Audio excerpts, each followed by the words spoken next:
우리 교회 금년도 표어는 복음의 은혜와 감동이 흘러 넘치는 교회입니다. 다 함께 한 목소리로 외쳐볼까요? 복음의 은혜와 감동이 흘러 넘치는 교회. 2019년 새해에는 요한복음 3장 16절에 요약된 복음의 은혜, 즉 나를 살리기 위해 자기 아들 죽이신 하나님의 놀라운 은혜가 우리의 머릿속에만 남아있는 것이 아니라 우리의 가슴에 차고 넘쳐서 이 복음의 은혜를 온 세상에 널리 전하는 레이프 연합교회 되기를 주 예수의 이름으로 축원합니다. 앞으로 4주 동안 복음의 은혜와 감동이 흘러넘치는 삶에 대한 이야기를 여러분과 나누기 원하는데, 오늘 먼저 하나님을 사랑하는 삶이라는 제목으로 복음이 무엇인지 자세히 들여보는 시간을 갖겠습니다. 19세기 프린스턴의 저명한 신학자 찰스 하지는 복음에 대해서 이야기하면서 복음은 너무나 단순하여 아주 어린아이들도 그것을 이해할 수 있다. 그와 동시에 복음은 너무도 심오하여 가장 지혜로운 신학자들도 또 그들의 연구도 그 복음의 부유함을 결코 다 소모시키지 못할 것이다 라고 말했습니다. 맞습니다. 복음은 단순하면서도 심오합니다. 또 쉽고도 어려운 것입니다. 복음은 넓은 바다처럼 모든 사람이 발을 담글 수 있지만 어느 누구도 헤엄쳐 건널 수 없는 깊고 넓은 하나님의 은혜의 대해입니다. 복음에 숨겨진 하나님의 지혜는 한이 없어서 양파 껍질처럼 벗기고 벗겨도 늘 새롭습니다. 비록 우리가 하나님의 깊은 구원의 비밀을 다 이해할 수는 없지만 하나님이 우리에게 밝히 보여주신 복음의 진리는 우리가 반드시 깨달아야 합니다. 왜냐하면 복음은 우리에게 구원을 주시는 하나님의 좋은 소식이기 때문에 그렇습니다. 우리가 복음을 제대로 알지 못하면 나도 구원받을 수 없고 남들도 구원으로 인도할 수가 없어요. 그래서 오늘은 복음이 무엇인가에 대해서 5손가락을 사용해서 여러분에게 쉽고도 명확하게 설명을 해드리기 원합니다. 먼저 이 엄지손가락은 가장 중요한 넘버 1, 하나님을 의미하는데요. 복음의 첫 번째 진리는 하나님은 우리를 사랑하셔서 우리와 영원히 함께 살기 원하신다라는 겁니다. 한번 같이 해볼까요? 하나님은 우리를 사랑하셔서 우리와 영원히 함께 살기 원하신다. 이 세상을 창조하고 또한 우주 만물을 주관하시는 전능자 하나님이 여러분과 저를 사랑한다는 사실이 참으로 감사하지 않으십니까? 만약 하나님이 우리를 미워하시고 정죄하신다면 우리가 무슨 소망으로 살 수가 있겠어요? 그러나 하나님은 우리의 죄와 타락에도 불구하고 우리를 변함없이 사랑하십니다. 그냥 조금 사랑하시는 것이 아니라 우리가 우리 자녀를 사랑하는 것보다 1000배, 10,000배 더 사랑하신다는 거예요. 시편 139편 17절, 18절 말씀을 보시면 하나님이여 주의 생각이 내게 어찌 그리 보배로운지요, 그 수가 어찌 그리 많은지요, 내가 세려고 할지라도 그 수가 모래보다 많도소이다. 내가 깰 때에도 여전히 주와 함께 있나이다. 하나님이 여러분을 얼마나 많이 사랑하시는지 하루 종일 쉬지 않고 여러분에 대해 생각하고 계시답니다. 우리가 누구를 사랑하게 되면 그 사람에 대해서 자주 생각하게 되죠. 지난주에 말씀드린 것처럼 오늘이 바로 저와 제 아내의 29주년 결혼기념일입니다. 네. 근데 우리가 결혼 전에 7년을 데이트했기 때문에 저희가 함께한 지가 36년이 됐어요. 한국이 일본의 압제 밑에 있었던 그 기간과 비슷합니다. 근데 저는 36년 동안 사랑의 포로로 있었던 것 같아요. 근데 제가 제 아내와 사귀기 시작하면서 느낀 게 뭐냐면은 사랑에 빠지니까 그 사람이 자꾸 생각나는 거예요. 학교에서 하루 종일 같이 있었는데도 학교 끝나고 집에 와서 수학책을 피면 수학책 안에 제 아내가 들어가 있는 겁니다. 또 다른 시간에 역사책을 피면은 거기에도 우리 와이프 얼굴이 떠 있는 거예요. 그리고 잠잘 때는 꿈속에까지 나타나더라고요. 우리가 사랑하면 그 사람이 생각나게 돼 있어요. 여러분도 여러분이 사랑하는 사람을 자주 생각하지 않습니까? 그러나 우리가 아무리 사랑하는 사람이라 할지라도 별로 많이 생각하지 못해요. 여러분의 눈에 넣어도 아프지 않을 만큼 사랑하는 자녀 하루에 10번 이상 생각하기 참 힘듭니다. 아무리 콩깍지가 씌운 청춘 남녀라도 서로를 하루에 20번 이상 생각하는 것은 정말 쉽지 않은 일이에요. 그런데 하나님은 여러분에 대해서 얼마나 많이 생각하시냐면 여기 보니까 하나님의 생각이 모래보다 더 많다고 그랬어요. 오늘 예배 끝나고 여러분이 레이크 미시건에 가서 한 주먹의 모래만 잡아서 한번 쉬어보신다고 하면 시간이 얼마나 걸릴까요? 하루 종일 쉬어도 못 쉴 겁니다. 제가 좀 알아보니까 이 과학자들에 의하면 우리가 한 어른이 두 손으로 퍼 담을 수 있는 모래의 양, 그 양의 모래알 수가 몇 개인지 아세요? 자그마치 800만 개나 된다고 합니다. 자, 그렇다면 이 온 세계 모든 호숫가와 바닷가와 사막에 있는 모래를 다 합친다면 그 숫자가 어떻게 될까요? 어느 누구도 셀 수 없는 천문학적인 숫자가 될 거예요. 그런데 시편 기자는 이야기하기를 하나님이 우리를 생각하며 웃음 짓는 그 횟수가 이 세상 모든 모래를 합쳐놓은 것보다 더 많다는 겁니다. 이 말이 무슨 뜻입니까? 하루 한순간도 하나님의 뇌리에 여러분이 없는 순간이 없다는 거예요. 어제도 오늘도 내일도 지금도 또 바로 다음 순간도 하나님은 영원히 항상 여러분에 대해서 생각하고 계시다는 겁니다. 하나님이 그만큼 우리를 사랑하시는 거예요. 우리는 하나님의 사랑의 대상으로 창조된 사람들임을 믿으시기 바랍니다. 그런데 하나님은 우리를 짝사랑의 대상으로 만드셨을까요? 아니면은 우리도 하나님을 동일한 사랑으로 사랑하기를 원하실까요? 전자입니까? 후자입니까? 물론 후자이죠. 하나님도 우리가 하나님을 무엇보다 더 사랑하기를 원하고 계세요. 하나님이 우리에게 주신 가장 큰 계명을 보면 마태복음 22장 37, 38절에 이렇게 나와 있습니다. 예수께서 이르시되 내 마음을 다하고 목숨을 다하고 뜻을 다하여 주 너의 하나님을 사랑하라. 이것이 크고 첫째 되는 계명이요. 우리의 목숨을 다하고 우리의 마음을 다하고 또 우리의 뜻을 다하여 하나님만을 사랑하는 것, 이것이 하나님이 우리에게 원하시는 가장 큰 계명인 줄 믿으시기 바랍니다. 하나님은 무엇보다 우리의 사랑을 더 소원하고 계세요. 그래서 하나님의 가장 큰 소망은 우리가 하나님의 백성이 되고 하나님이 우리의 하나님이 되어 영원히 함께 사랑하며 사는 것입니다. 이것이 바로 천국이잖아요. 요한계시록 21장 3절과 4절에 나온 천국의 모습을 보시기 바랍니다.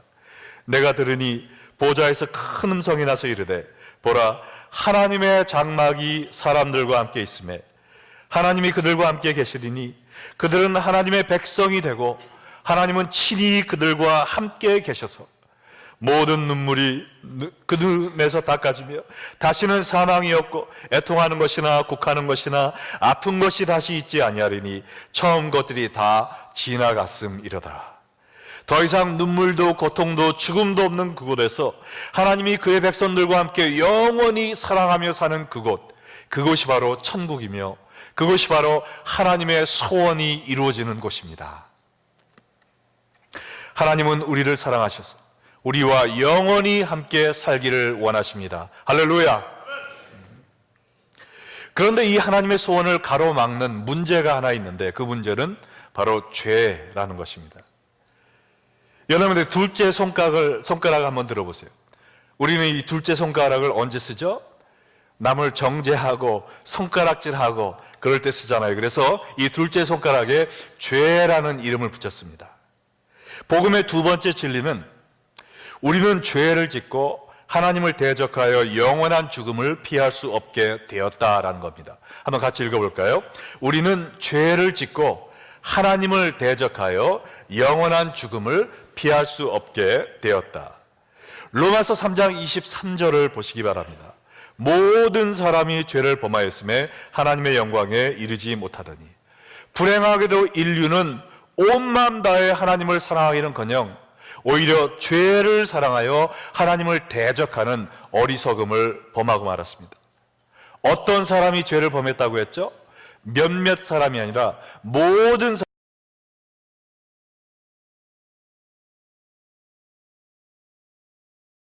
사람이 죄를 범했다고 했어요. 그래서 단 한 명도 하나님의 영광에 이르지 못하게 된 겁니다. 왜냐하면 하나님은 온전히 거룩하신 분이시기 때문에 죄와 하나님은 공존할 수가 없어요. 티끌만한 죄를 지은 자라 할지라도 천국에 들어갈 수 없는 겁니다. 천국에 죄가 용납된다면 천국은 더 이상 천국이 아니겠죠. 그러면 죄를 범한 인류는 어디에 가게 되는가? 로마서 6장 23절에 보면 죄의 싹은 사망이다 그랬어요. 죄의 열매는 사망입니다.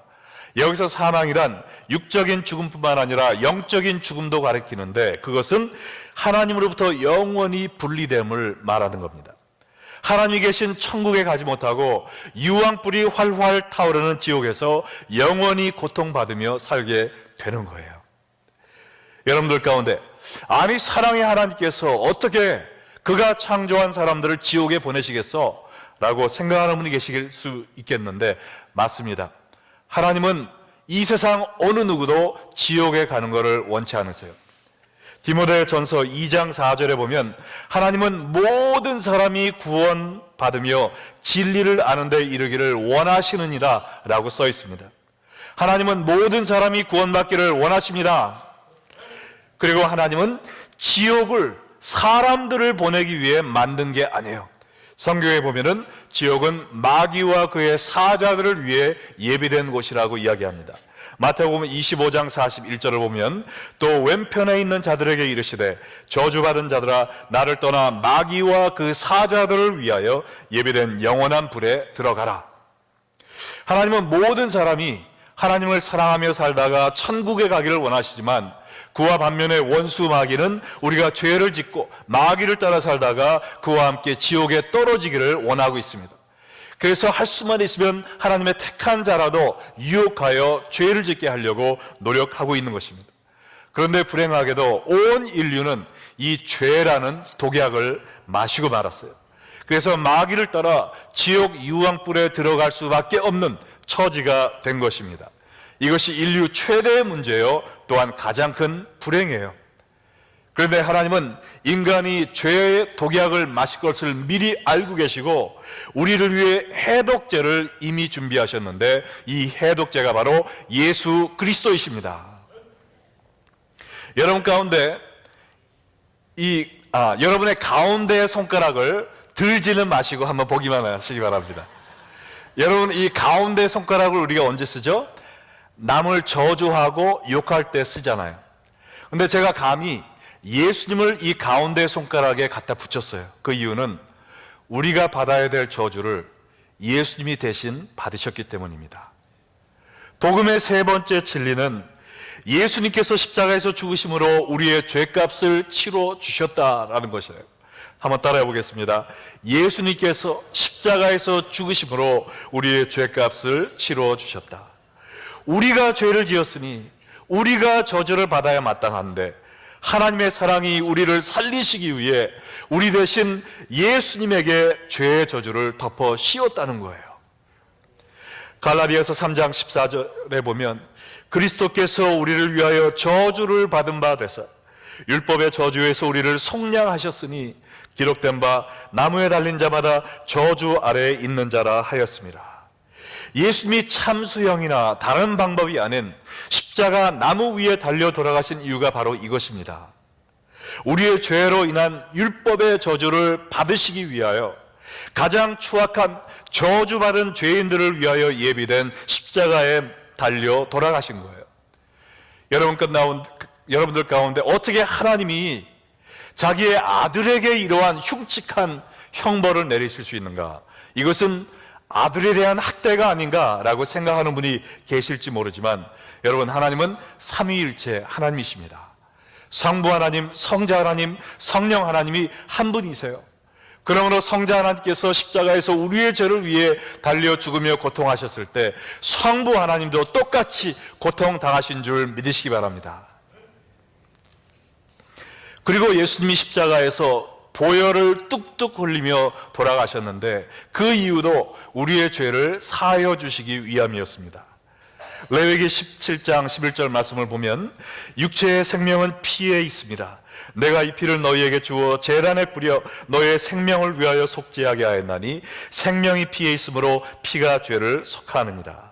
사람의 생명이 피에 있기 때문에 우리의 죄를 상징하는 제단에 순결한 피가 뿌려짐으로 말미암아 우리의 죄가 속죄함을 받는 것입니다. 구약시대에 수많은 피 흘림의 제사가 있었던 이유도 바로 이 때문이죠. 구약시대의 속죄의 날이 되면 대제사장이 정결한 짐승의 피를 가지고 지성소에 들어갑니다. 그래서 모세의 그 십계명 돌판이 있었던 언약궤 위에 이 피를 뿌리게 됩니다. 이 모세의 십계명 돌판은 율법을 상징함과 동시에 그 율법을 어긴 우리의 정죄 받음을 상징하는 건데, 그 돌판이 들어있는 언약궤 위에 예수 그리스도의 흘려질 보혈을 상징하는 정결한 짐승의 피가 뿌려짐으로 말미암아 앞으로 예수님을 통해 우리의 죄가 용서받을 것임을 예표하는 것이에요.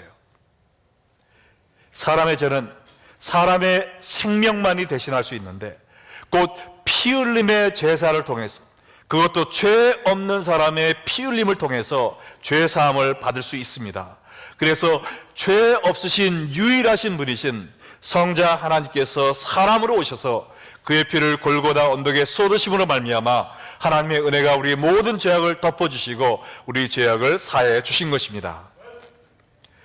이것은 말로 표현할 수 없는 하나님의 사랑입니다.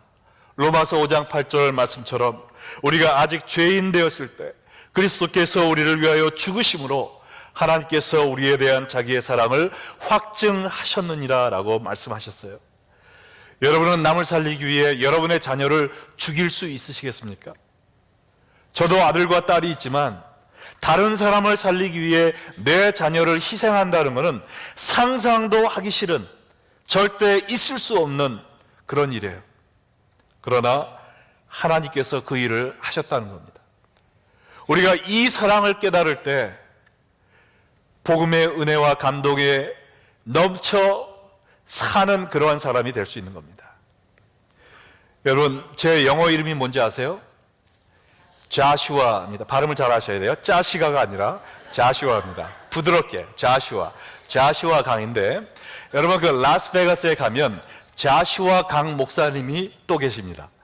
라스베가스 순복음교회를 담임하시는 1.5세 목사님인데요, 제가 그 아버지 학교 무슨 훈련 때문에 거기를 갔다가 그 목사님이 디보션을 인도하시면서 말씀 간증을 하셨는데, 뭐냐면 본인이 학생회 전도사 시절에 학생회 수양회를 준비하면서 학생들과 함께 기도회를 하는데 이 학생들이 너무나 뜨겁게 눈물을 흘리며 기도하는 걸 보면서, 아니 나는 저런 열정이 없는데 이 아이들은 이런 열정으로 하나님께 기도하네 하면서 자기의 메마른 심령에 대한 창피함을 느끼셨다는 거예요. 그래서 하나님 앞에 주여 저에게도 저런 첫사랑을 회복시켜 주시옵소서. 제가 어떤 값이라도 지불하겠습니다. 뭐를 뺏어가셔도 좋으니까 저에게 이 첫사랑만 회복시켜 주시옵소서라고 막 땀을 흘리며 씨름하는 기도를 하고 있는데 하나님의 음성이 들렸다는 거예요. 얘야, 내가 네가 그토록 원하면 첫사랑을 다시 회복하게 해줄 테니 내가 너의 어린 아들을 데려가도 되겠느냐. 이 말을 듣고 깜짝 놀라서, 하나님 제가 말하고 취소합니다. 다른 거는 다 가져가셔도 되는데 제 아이들만은 건들지 마세요. 죄송하지만 제가 제 아이들만은 하나님께 드릴 수가 없습니다. 제 생명보다 더 귀한 아이들이에요 라고 대답을 했는데, 바로 그 다음 순간에 하나님의 음성이 다시 들리면서, 얘야 나는 너를 위해 하나밖에 없는 내 아들을 주었단다 라고 하나님이 대답하셨다고 그래요. 자기 자신을 하나님의 입장에 잠시 놓아놓고 하나님이 하신 일을 생각해 보니까 나를 위해 하나밖에 없는 아들을 주신 하나님의 은혜가 상상도 할 수 없는 놀라운 큰 은혜라는 것을 깨닫게 되었어요. 망치로 머리를 두드려 맞은 것 같은 충격에 이분이 눈물 콧물을 쏟으면서 하나님의 사랑에 감사하며 첫사랑을 회복하게 되었다라는 그 간증을 들은 것이 생각이 납니다. 하나님은 여러분을 위해서도 하나님의 하나밖에 없는 독생자 아들을 죽이셨습니다. 하나님의 아들 예수 그리스도께서 십자가에서 돌아가심으로 여러분과 저의 죄가 사함을 받고 이렇게 놀라운 구원의 선물을 받게 된 것입니다. 그런데 예수님이 십자가에 달려 돌아가셨다고 모든 사람들이 자동적으로 우리의 죄사함을 받는 것은 아닙니다. 그러면 어떻게 하면 이 예수님의 십자가의 역사가 나의 구원으로 변화될까요? 이것을 위해서 우리가 해야 될 일이 딱 하나 있는데, 그것은 예수님을 우리의 구세주로 믿는 것입니다. 여러분, 이 네 번째 손가락은 언제 쓰죠? 반지를 낄 때 쓰잖아요. 이 관계를 의미하는 겁니다. 이게 뭐 심장으로 직접 가 있다고 누가 얘기를 하더라고요. 그래서 이 예수님과의 관계를 어떻게 맺을 수 있는가? 믿음으로 관계를 맺을 수 있는 겁니다. 복음의 네 번째 진리는 우리는 예수님을 믿음으로 구원의 선물을 받을 수 있다라는 거예요. 함께 따라해 볼까요? 우리는 예수님을 믿음으로 구원의 선물을 받을 수 있다. 우리가 어떻게 영생을 받을 수 있는지 요한복음 3장 16절 다시 한번 읽어보겠습니다.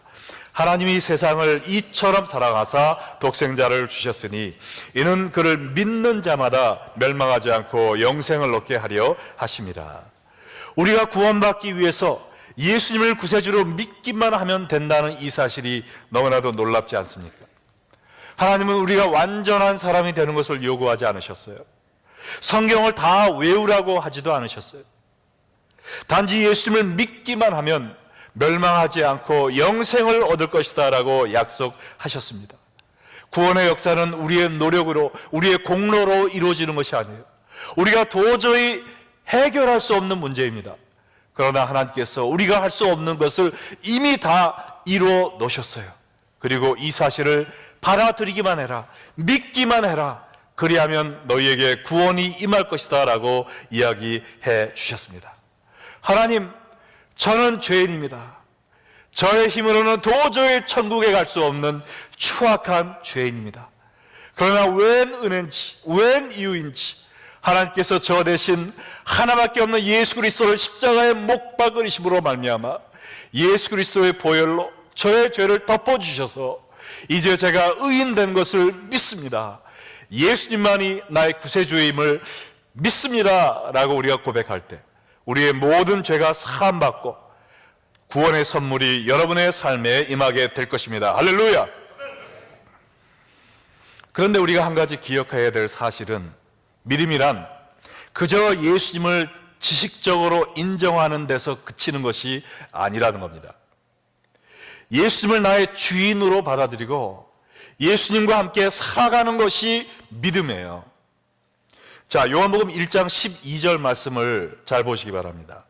영접하는 자, 곧 그 이름을 믿는 자들에게는 하나님의 자녀가 되는 권세를 주셨으니, 예수님을 믿는다는 것은 제가 예수님 믿습니다 그 기도 한마디 하는 것이 아니라 예수님을 영접하는 거라고 그랬습니다. 내 삶에 모셔드리는 거죠. 여러분이 여러분의 가정에 귀한 손님을 모셔드리면 여러분의 삶이 변하지 않을 수가 없어요. 식사할 때도 나 혼자 먹는 것이 아니라 그분과 함께 식사하는 겁니다. 그분과 함께 대화하는 거예요. 밖에 나갈 때도 내가 원하는 데 가는 것이 아니라 그 귀한 손님이 가기 원하는 것에 내가 동행하는 것입니다. 이와 마찬가지로 예수님을 믿는다는 것은 나의 마음속에, 나의 삶 속에 예수님을 나의 구세주요, 나의 삶의 주인으로 영접하는 거예요. 그래서 우리가 말을 하든지 혼자 있든지 친구들과 만나든지 일에 가든지 놀러 가든지 무엇을 하든지 간에 예수님과 동행하는 겁니다. 주님, 제가 지금 무슨 말 할까요? 제가 어디 가길 원하십니까? 이 사람 미워 죽겠는데 때려줄까요? 용서할까요? 주님, 제가 뭘 할까요? 무슨 말을 해야 될까요? 주님과 동행하며 주님과 함께하는 그 삶, 그것이 참된 믿음의 삶인 줄로 믿으시기 바랍니다. 여러분, 많은 기독교인들이 잘못 생각하는 것은 우리가 교회에 나오는 이유는 예수 믿고 구원받기 위해서라는 거예요. 물론 구원받는 것이 중요합니다. 그러나 그것은 신앙생활의 첫 단계밖에 지나지 않아요. 하나님이 우리를 창조하신 이유는 제가 설교 서두에서 말씀드린 것처럼 우리를 하나님의 사랑의 대상으로 만드셨어요. 우리가 온 마음 다해 하나님을 사랑하고 하나님은 쉴 새 없이 우리에게 사랑을 퍼붓고 그러한 사랑으로 함께 동행하는 그것을 꿈꾸며 우리를 창조하신 것입니다. 그러나 내가 예수 믿고 회개하고 구원받았으니까 이제 내 마음대로 살아야지 하는 것은 수박 겉핥기식의 외면적인 믿음밖에 되지 않는다는 겁니다. 우리 예수 믿는 그리스도인의 삶의 목적은 예수 믿고 구원받는 그것이 아니라 그거는 출발점에 불과하고 하나님이 원하시는 그 소원, 날마다 하나님을 사랑하며 주님과 동행하며 사는 것인 줄로 믿으시기 바랍니다. 그러면 우리가 어떻게 하나님을 사랑할 수 있을까요? 한마디로 하나님의 말씀을 순종하는 삶입니다. 여러분, 이 새끼손가락은 언제 사용하죠? 약속할 때 하잖아요. 우리가 예수님을 믿는다고 하루아침에 우리의 삶이 주님의 말씀을 100% 순종하는 사람으로 변하는 건 아닙니다.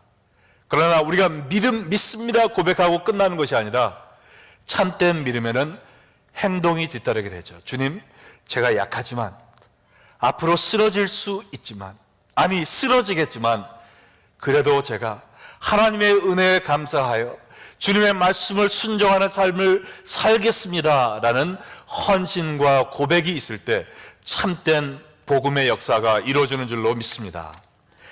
복음의 다섯 번째, 이 마지막 진리는요, 우리는 말씀을 순종함으로 하나님을 사랑할 수 있다라는 겁니다. 따라해 볼까요? 우리는 말씀을 순종함으로 하나님을 사랑할 수 있다. 그리스도인이 된다는 것은 하나님이 원하시는 이 가장 큰 계명, 마음을 다하고 생명을 다하고 내 뜻을 다하여 주 너의 하나님을 사랑하는 삶을 사는 것이 바로 기독교인이 된다는 뜻이에요. 그러면 우리를 위해 모든 것을 버리신 하나님, 우리가 어떻게 사랑해 드릴 수 있을까요? 하나님이 주소가 있으시면 우리가 아마존에서 선물해서 보낼 텐데 주소가 없어요. 주소가. 하나님이 전화번호라도 있으면 카톡 친구가 돼가지고 I love you라는 이모티콘이라도 보낼 수 있을 텐데 전화번호도 없습니다. 하나님이 몸이라도 있으면 백화점에 가서 멋있는 양복 하나 맞춰드릴 텐데 몸도 없어요. 우리가 어떻게 하나님께 사랑을 표현할 수 있을까요? 예수님께서 요한복음 14장 21절을 통해 가르쳐 주셨습니다. 함께 읽겠습니다. 나의 계명을 지키는 자라야 나를 사랑하는 자니 나를 사랑하는 자는 내 아버지께 사랑을 받을 것이요 나도 그를 사랑하여 그에게 나를 나타내리라. 예수님께서 비밀을 가르쳐 주셨어요. 언제 하나님이 우리의 사랑을 느끼시는가? 우리가 하나님의 말씀을 순종할 때랍니다. 내가 너를 창조한 것은 나를 찬양하기 위함이라 라는 이사야 43장 21절 말씀에 따라 주님, 내가 예배하는 것을 그렇게 기다리신 하나님, 온몸과 마음을 다하여 주님께 예배합니다. 주일마다 금요일마다 집에서도 내가 예배하는 삶을 살 때 그 말씀의 순종을 통해서 하나님께서 우리의 사랑을 받으십니다. 할렐루야. 때를 어떤지 모르던지 말씀을 전파하라 라는 그 말씀을 순종하여 주님을 모르는 사람들에게 간절한 마음으로 복음을 전할 때 하나님께서 우리의 사랑을 느끼십니다. 막 때려주고 싶을 정도로 미운 그 사람, 원수를 사랑하라 라는 그 말씀에 의지하여 용서함으로 순종할 때 하나님이 우리의 사랑을 느끼십니다. 그리고 너무나 기쁘셔서 우리에게 더 큰 사랑으로 부어주시고 하나님도 그 영광의 모습을 우리에게 나타내 주시겠다라고 약속하셨어요. 여러분, 이것이 바로 구원받은 사람의 삶의 모습입니다. 구원의 은혜를 받은 사람은 오직 한 가지 반응밖에 없어요. 하나님을 사랑하며 사는 겁니다. 그러기 위해 말씀을 순종하며 사는 거예요. 내 생각과 내 뜻은 모두 다 제쳐놓고 하나님을 또 예수님을 나의 삶의 주인으로 모시고 동행하며 주님의 뜻을 순종하며 사는 이것이 참된 구원받은 자의 삶이라는 거예요. 밧세바와 무슨 죄를 졌습니까? 간음죄를 지고 그의 남편 우리아를 살인하게 만든 다윗이 나단을 통해서 자기의 죄를 책망받고 회개했을 때 하나님이 다시 한번 그를 용서해 주신 이 은혜를 체험하고 이 다윗이 고백한 그 신앙 고백이 시편 27편 4절에 나와 있습니다. 함께 읽겠습니다. 내가 여호와께 바라는 한 가지 일 그것을 구하리니 곧 내가 내 평생에 여호와의 집에 살면서 여호와의 아름다움을 바라보며 그의 성전에서 사모하는 그것이라. 우리의 죄를 용서해 주신 하나님의 은혜, 그것을 경험한 사람들의 올바른 반응은 바로 이것입니다. 하나님, 내게 더 큰 축복을 주세요. 더 큰 집을 주세요. 더 큰 명예를 주세요. 더 많은 쾌락을 갖게 해주세요. 그것이 아니라 주님, 제가 바라는 것 딱 한 가지밖에 없습니다.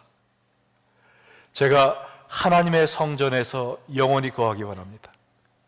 거기서 아름다우신 하나님의 얼굴을 바라보기 원하고 거기서 하나님만을 사모하며 영원히 거하기 원합니다. 주님도 사랑하기 원합니다. 이것이 구원받은 성도의 참된 고백인 줄로 믿습니다.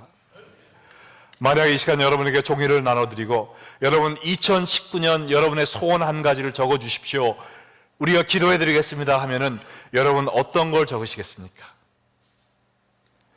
내가 주님 더 사랑하기 원합니다.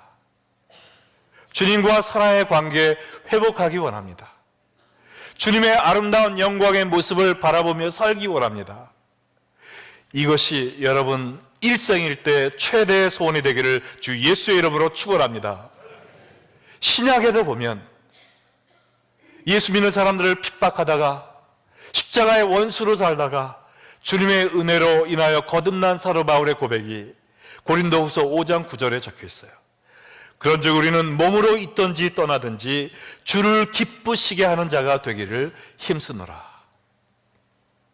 내가 해야 돼서 의무감에 차면에 명예 때문에 남의 눈이 있으니까 하나님의 말씀을 순종하는 것이 아니라 나를 위해 자기 아들을 버리신 예수님, 그 하나님의 은혜가 너무나도 놀랍고 고마워 그 하나님을 기쁘시게 하기 위하여 하나님을 사랑하는 마음으로 말씀을 순종하며 사는 사도 바울의 자세입니다. 몸에 있든지 떠나 있든지는 내가 살든지 죽든지 내 목에 칼이 들어와도 나는 오직 하나님을 기쁘시게 하는 삶을 살겠습니다 하는 것이 참된 신앙인의 고백입니다. 2019년 아무것도 이루어지지 않아도 좋아요. 우리 교회가 부흥을 못해도 좋습니다. 제가 원하는 소원 한 가지, 또한 여러분의 모든 소원이 되기 원하는 이 기도 제목 한 가지는 우리가 이 복음의 은혜의 감동이 넘쳐 흐르는 교회가 되는 것입니다. 십자가를 볼 때 저기서 예수님 죽으셨다가 아니라 정말 눈물 없이는 십자가를 보지 못하는 그러한 십자가의 은혜의 감동이 우리 마음에 넘쳐나길 원합니다. 그래서 더 이상 나 혼자 사는 인생이 아니라 예수님을 내 삶 속에 영접하여 주님과 동행하면서 주님이 기뻐하시는 그 한 가지 일 하고자 하루 종일 노력하는 여러분과 제가 되기를 원합니다. 그래서 하나님께서 우리 레이크연합교를 내려보실 때 나를 사랑하는 사람들이 저기 있도다, 이 한마디 들을 수 있으면 2019년이 가장 값지고 복된 해가 될 것인 줄로 믿습니다. 이 한 가지 목적 위에 하나님을 사랑하는 삶을 살기 위해 복음의 은혜에 날마다 감격하고 감동하여 이 은혜를 흘러 남들에게로 전파하는 여러분과 제가 되기를 주 예수의 이름으로 축원합니다. 다 함께 기도하시겠습니다.